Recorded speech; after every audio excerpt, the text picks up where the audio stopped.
Here we are. Beautiful day. It's been dark and dingy for the last 2 days, so this is nice. What we're doing today is we are working on our hidden door bookcase. And, well, we've gotten started. We ripped all the sheets down to the right size. I started cutting some of the shelving for some of the small box units. This will be a display for Legos. Yes, Legos. And they have lots of Legos. So we're going to get going on it. What you see here is there'll be 3 bookcases, 2 small and 1 large. And these 2 on the side, which I'm working on right here, have been cut and they're ready to go. I made a couple of small boo-boos, but nothing I can't fix. We're using all of our fancy vintage tools. I got to take this apart because I need to make some new cuts. So, yes, have you seen one of those before? Yeah, people say that those don't work. Those are old. You're right, they are. They're as old as this saw, and this saw is really old. So, it still works, and I'm still using it. We've laid out all of the patterns. We're going to be using a hidden hinge system, and kind of put this mock-up together here. This is a hidden hinge. That will be mortised down into the wood. What you've got is a pin and cupped at the end, because inside down in this hole here is a cup with a bearing in it. So this is going to go down on the bottom, and then this guy with the cup will go on top. And this is basically your hinge system. And it'll be hidden inside. And I've drawn up a little bit. I'm not a big drawing person, but I like to sketch at least the idea of what it's going to look like, so I can get some basic measurements. The centerpiece here will actually be the piece that pivots and opens up, revealing a storage room behind it and a staircase. This will be set in a dining room. It'll just look a lot better than having some shelves around a doorway. I actually have the doorway. Now the shelves themselves are only going to be 6 inches deep. The center shelves will be larger. The side shelves are small. Compact, cute, yada, yada, yada. We're using them all today. We've got the radial arm saw going. We've already reused the table saw to do all the ripping, and the chop saw over there. So we're like going around, just doing it all. Having a good old time. And that's the idea, having a good old time. So, any rate, let me get back to it. I will let you see what's going on. A little bit here, a little bit there. And if you have any questions about what we're doing, this is all 1/2 inch plywood. I generally use 3/4 inch, but trying to save a few bucks. And this is going to be lightweight stuff that's going on here, and I want the lightweightness, so I went with a 1/2 inch.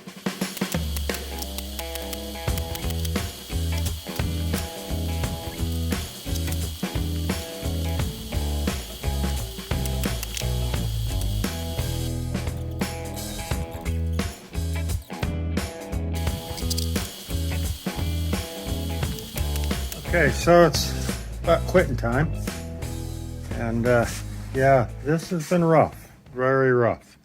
But I have the cabinets done. This one's laying on its side. It won't be stable, and then these two are just hooked together for stability right now.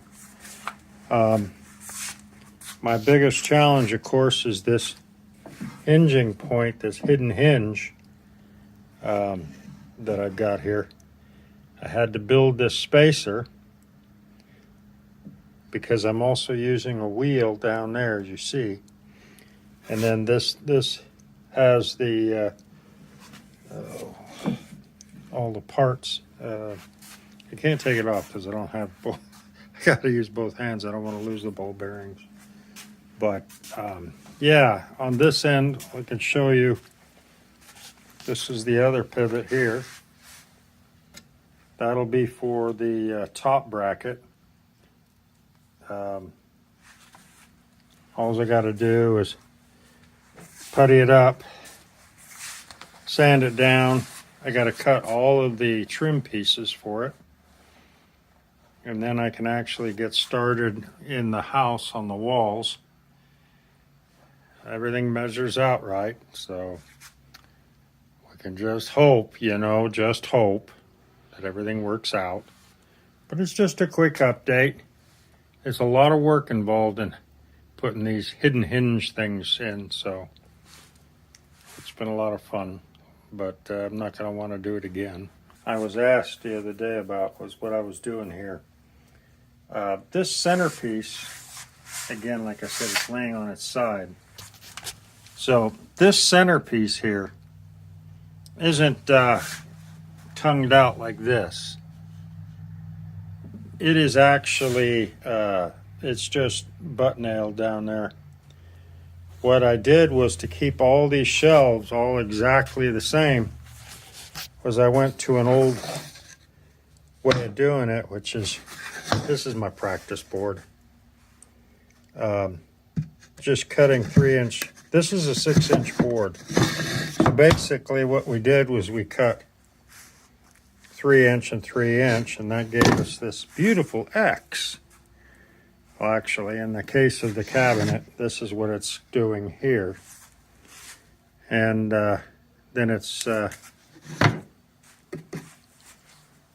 mortised in over here so that it works, tightens up. So it's nailed and glued.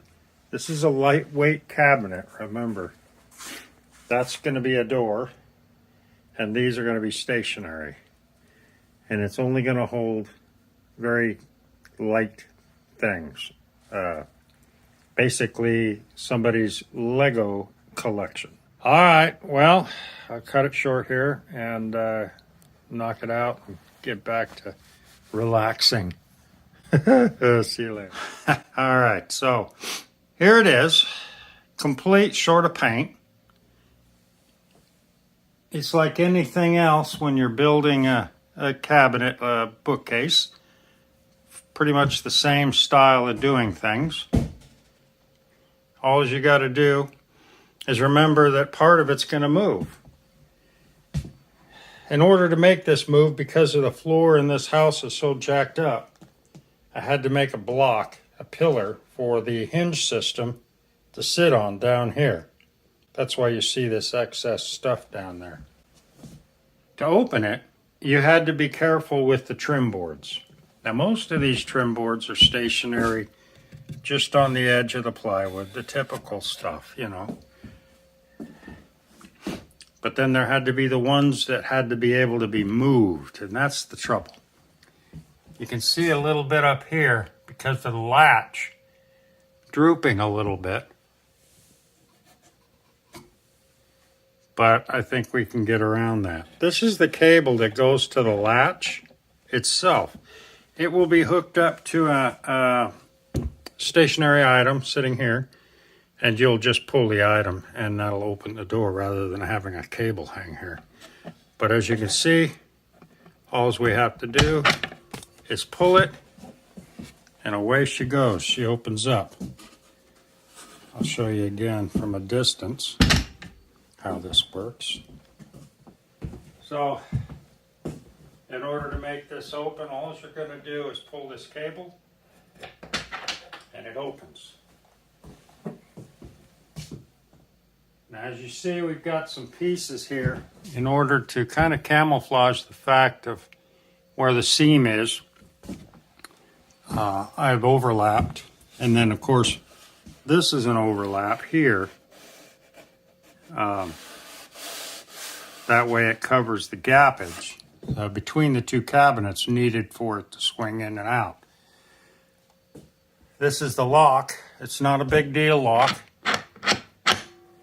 You can buy the kit to do this. It costs you about 80 bucks. Or you can go to like Amazon. I paid $18, got two of these locks, two latches. No instructions, anything like that. This is a engineer as you go kind of job. The cable comes down and goes through here. Ideally, it would have been better if this backer would have been thicker. I could have put a steel sleeve in here so that this didn't rub on wood. But I think she'll survive. I think she'll survive. The latch mechanism is up in here. The finish on the outside isn't a big deal to me because that's just a closet. But as you see, when you go back to close, boom, that's it, one finger close. And away you go. And this is the back side. This is what we see from the other side in the closet. Those existing, and these are the new ones that we just put in.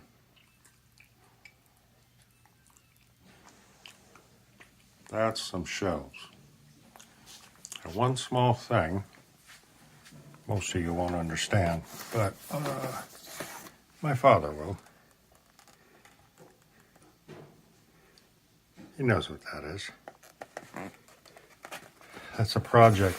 Now that I can undig it and put it where I can see it, it's a mold for something I'll make for Christmas. She looks good. Like I said, we had some issues with the pillar and the flooring and so forth, but I think we got beyond that. This ought to do real good. This is a Lego display case. Lego of my Lego.